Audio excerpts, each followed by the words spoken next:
Hey guys, it's Matt again from You and Your Horror Movies, and now we're going to do Shelf 4. So yep, let's get on with Shelf 4.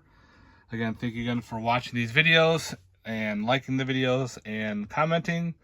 I enjoy it. I enjoy reading the comments and everything and replying. So without further ado, let's get on to Shelf 4. Alright, I should have taken this movie out ahead of time, but I did not. But we have Iga. It's a caveman horror film. Egad, whatever. Put that over there. Okay, we have El Monstro de Mar. This is a fun creature feature. Mood 616 introduced me to this movie, and it is awesome. About a bunch of badass women. They're bank robbers. They hold up into a little lake house villa, and they get attacked by a giant sea monster. It's awesome. Empire of the Ants, classic goodness. Love that movie. Empire State of the Dead. This is a low-budget zombie film put out by SRS Cinema. Yeah, it's shot near me. Endless Descent, also known as The Rift. Awesome underwater creature feature. Escape from Tomorrow, the guerrilla filmed movie shot at Disney World. When it's freaking weird. Shot in black and white, and very weird movie. And I'm surprised that it hasn't gotten more trouble with Disney being the way Disney is. But they shot it guerrilla warfare. No one knew about it, where they filmed, how they did it, but they did. Eva Destruction, fun killer robot zombie cyborg woman.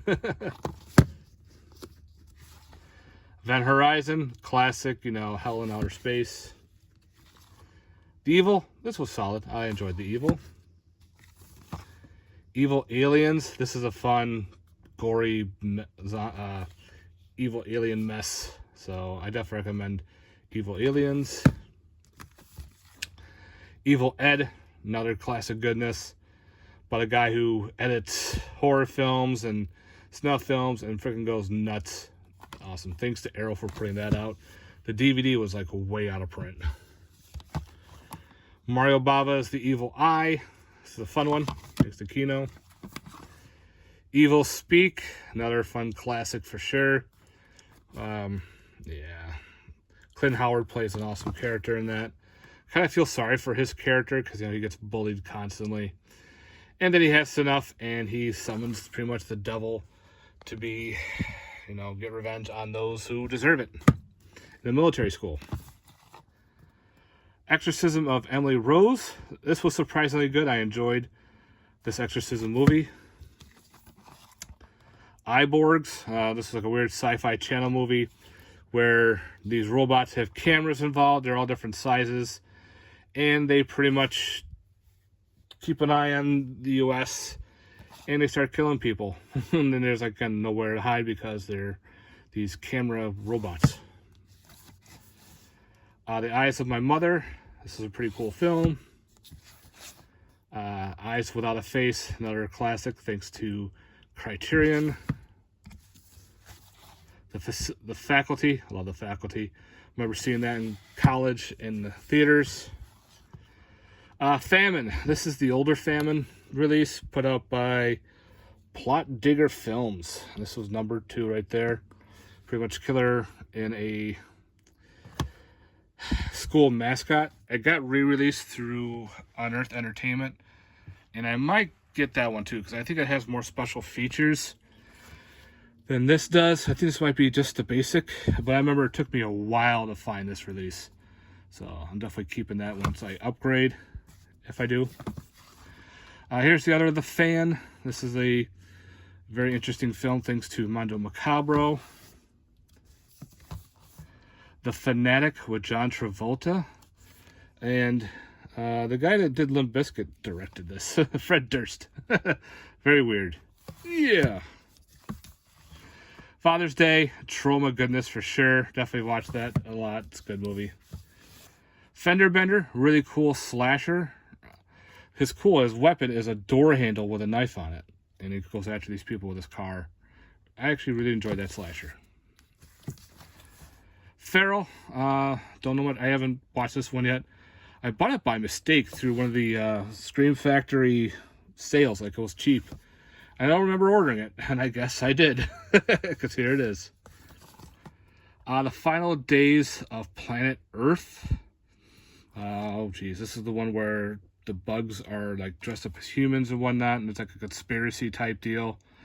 Don't remember much. It's been a long time since I've seen that movie. Final Exam, fun little 80s slasher. Final Girls, this is an awesome nod to slashers. It's like a horror comedy. Cool nod to like Friday the 13th and everything in the camp horror films. Love Final Girls. The Final Terror, it's weird. The slasher is not really a slasher because like no one really dies. It's got the highest body count of survivors. Like everyone else survives except for like maybe 1 or 2 people. But the whole backwoods thing taking place in the forest was really cool. Firestarter, classic. I love this movie, Firestarter, by Stephen King, the movie. The remake could have been better. I know it's more like the book, but it's got to grow on me. Flatliners, another 90s awesome film. Never saw the remake. Someday I will. Food of the Gods, classic Food of the Gods. Love Food of the Gods. The Forest, if I remember correctly, this is kind of a boring slasher. Francesca, this is a unearthed new type of giallo, if I remember correctly. It's been a while since I watched that one.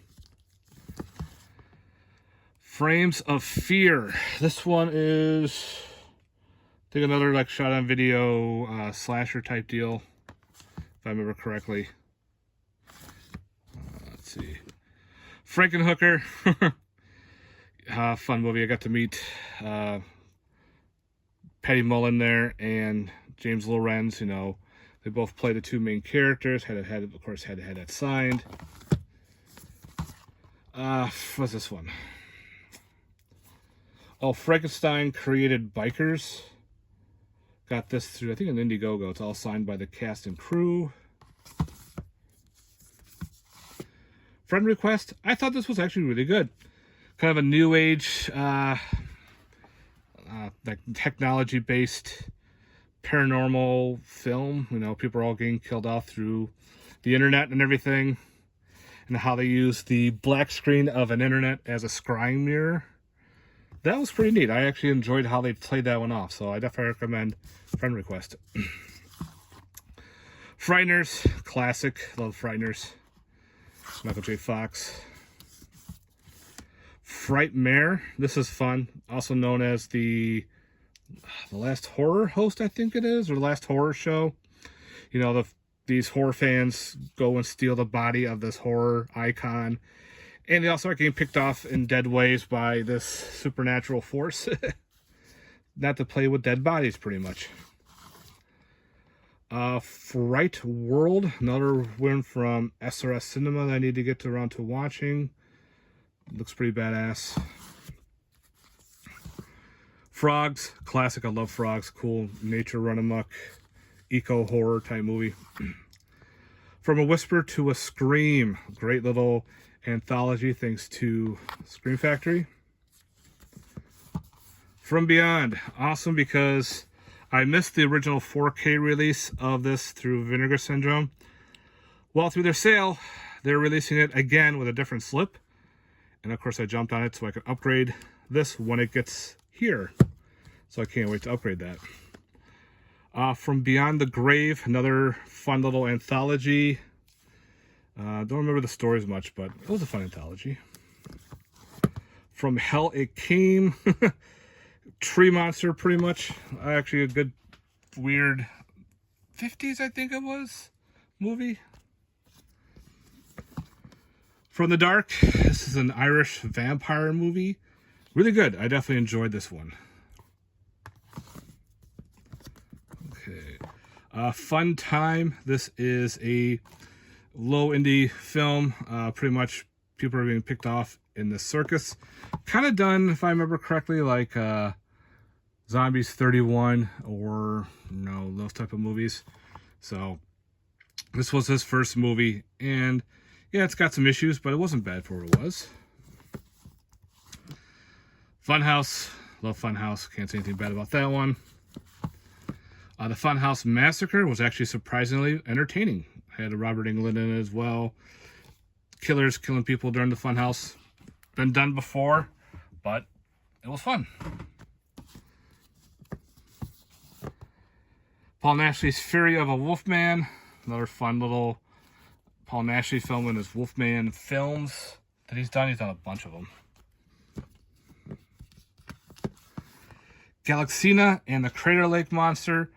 Of course, mostly got this for the Crater Lake Monster. I upgraded my old Snapper case DVD of it. Love it. Killer dinosaur killing people in a small town. Galaxy of Horror. It's a sci-fi horror anthology. Solid. Camp Party Massacre. Indie film. People are getting... They think that there's a killer around, but it's not. But there's a twist, and there's actually a killer. Paranoia sets in. It was fun. Garden Tool Massacre. Another one I need to get around watching. If I remember, it's like a shot-on-video slasher. The Gate 2. If you're wondering where the Gate 1 is, it's in with my Vestron movies. I have my Vestron films in a different location because all the Vestrons are together. That's why it's here. Get Out, awesome, by Jordan Peele. I think there's a 4K. I need to upgrade that to the 4K. The Ghastlies, Cam Motion Picture, small mini monsters. It was alright for what it was. Ghost House in the Witchery. I remember renting the Ghost House on VHS back in the day with my friends in high school. That weird clown laugh and everything was goofy as hell. And the Witchery wasn't bad for what it was. So I thought that was kind of a neat, cool double feature. Man, my arms. Ghost Keeper. This is a weird movie. By Code Red. Ghost Keeper, yeah. Ghost Town. Little 80s horror Western film. Try to remember this one. I get this one confused with Ghost Riders, I think. But Ghost Town wasn't bad. Giallo in Venice, also known as Gore in Venice.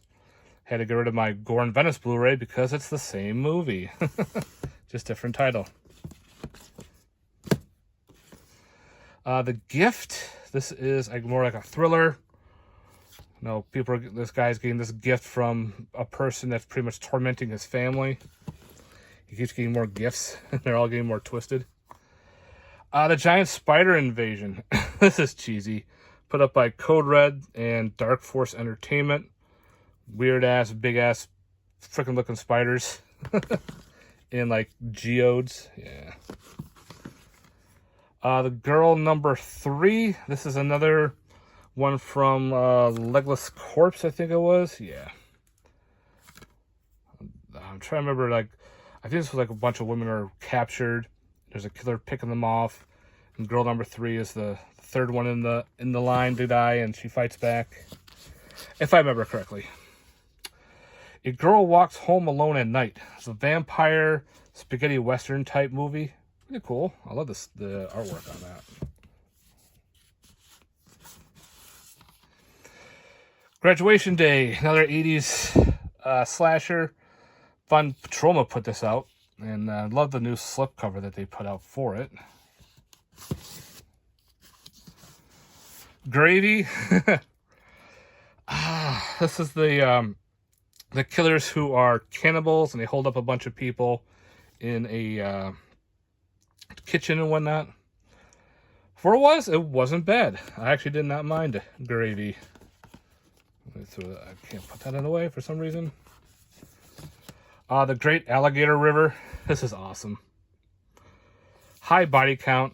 The people are being picked off, of course, by this giant gator and the people who are like this tribe forces everybody into the water to be eaten by gators. That's great. See the Great Wall. I like the Great Wall. I saw this in the theater. Cool creature feature. You know, you can't take the history of it seriously. People are like, oh, it's not historically accurate.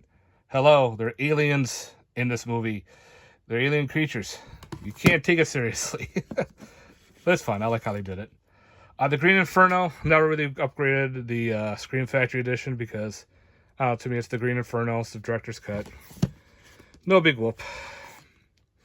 Green Slime, classic 50s alien creature movie. The Gray, I definitely enjoyed The Gray. You know, survivors fighting off wolves. So it's kind of like a killer wolf movie, nature movie. Speaking of nature, we have Grizzly. Pretty much Jaws on land. The whole Jaws craze. This is the next one that was in line. And we got ourselves an awesome killer Grizzly. Then, of course, the long-lost Grizzly Part 2, The Revenge, was also known as Grizzly the Concert.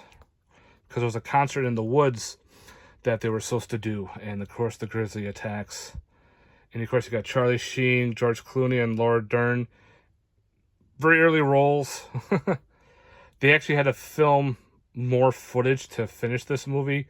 You can tell which is the real old school version and then the stuff added on, because some of it, it's just this weird, bad CGI. Growth, parasites, worms affecting a town on an island. The daughter of the comes to visit because her father died, and she brings her friends, and of course a lot of them get infected by these parasites. Hack-a-lantern, this is fun. The power is in the blood. Very cool, watch it during Halloween time. The Hollow, another cool Irish folklore type film with like fairies and shit. Not your typical little fairies like Tinkerbell. These are very brutal and killer. Hangman, still gotta get around to watching this one. Hansel and Gretel, put out by the Asylum. This one was solid. They thought they did a really good job. Sometimes you could find some good Asylum movies. That's one of them. Hansel and Gretel Get Baked. It was alright for what it was, if I remember correctly. Hansel and Gretel Witch Hunters. The Blu-ray is the unrated, and the 4K is the rated, which is weird. They should just put them all on the same, you know, put them both on 4K. I don't get it. The Happening, M. Night Shyamalan. A lot of people don't like this movie. I don't mind it. It's the trees. The trees are the issue. And I thought it was pretty interesting.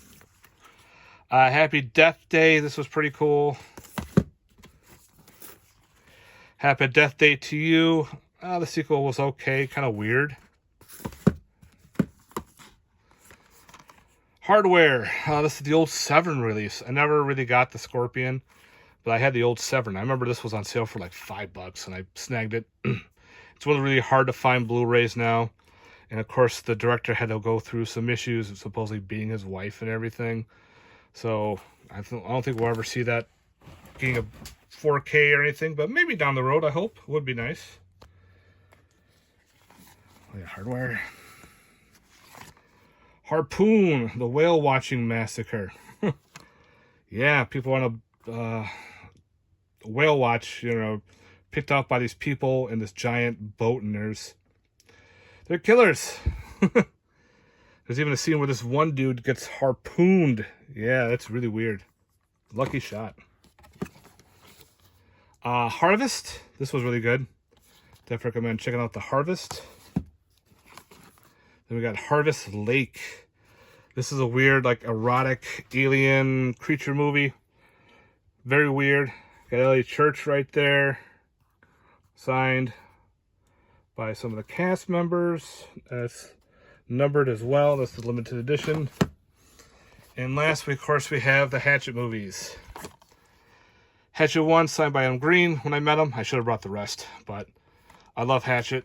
They're just gore slashers. Hatchet 2, You know, Kane Hodder plays the main killer. Then, of course, we have Hatchet 3. And the 4th one in the series, Victor Crowley, which is pretty much Hatchet 4. And you get a lot of cool cameos in the Hatchet films. Like, you know, Tony Todd's in there. Derek Mears is in one. There's a whole bunch of other cameos from other people in the Hatchet movie. So that's awesome. And which was neat, too, in Hatchet 2, they mentioned the Leslie Vernon movie, the Behind the Mask. So I was hoping they were going to do like a crossover, but unfortunately that never happened. So maybe down the road. Never know. All right, guys, that's it for this shelf video. I hope you enjoyed it. Hopefully I can put this back in the spot. Yeah, I did. All right. So, yeah, guys, this is shelf number 4 of Wall 1. And stay tuned for more. Again, if you watched this all the way through, thank you again for watching. If you haven't, please like and subscribe. Leave some comments down below. Later, guys. Peace.